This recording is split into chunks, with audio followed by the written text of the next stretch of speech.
سلام بچه ها، اومدم بهتون یه پای بیسیک و بسیار مهم و آموزش بدم.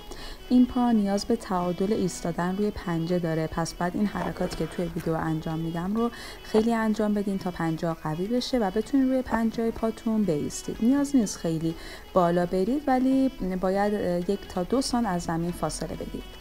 بعد شروع میکنید مچ پا رو تکون میدین بدون اینکه زانو تکون بخوره. انگار دارین پوینت و فلکس میکنید. باید با پنجه هاتون به زمین ضربه بزنین و این کار باید انقدر انجام بدین تا با سرعت بالا بشه انجام داد. بعد یکی یکی شروع میکنیم ضربه میزنیم از پای راست، پای راست، پای چپ، پای راست و پای چپ رو سر میدیم به جلو. دوباره پایی که اومده جلو برمیگرده به عقب و شماره 1 شمرده میشه.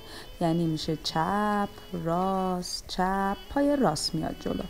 این لوپ ادامه پیدا میکنه و بعد بسیار با سرعت انجام بشه. از نمای کنارم بهتون نشون میدم. هر کدوم 4 شماره است و شماره 4 پا سر میخوره و میاد جلو. 1 2 3 1 1 2 3 2. باید بتونین با سرعت بسیار بالا این کار رو انجام بدید. اگر میخواین که راحت تر پا رو سر بدیم به جلو، اینم تمرینشه. رو پنجه وایسین و پا رو سر بدیم به جلو و به عقب.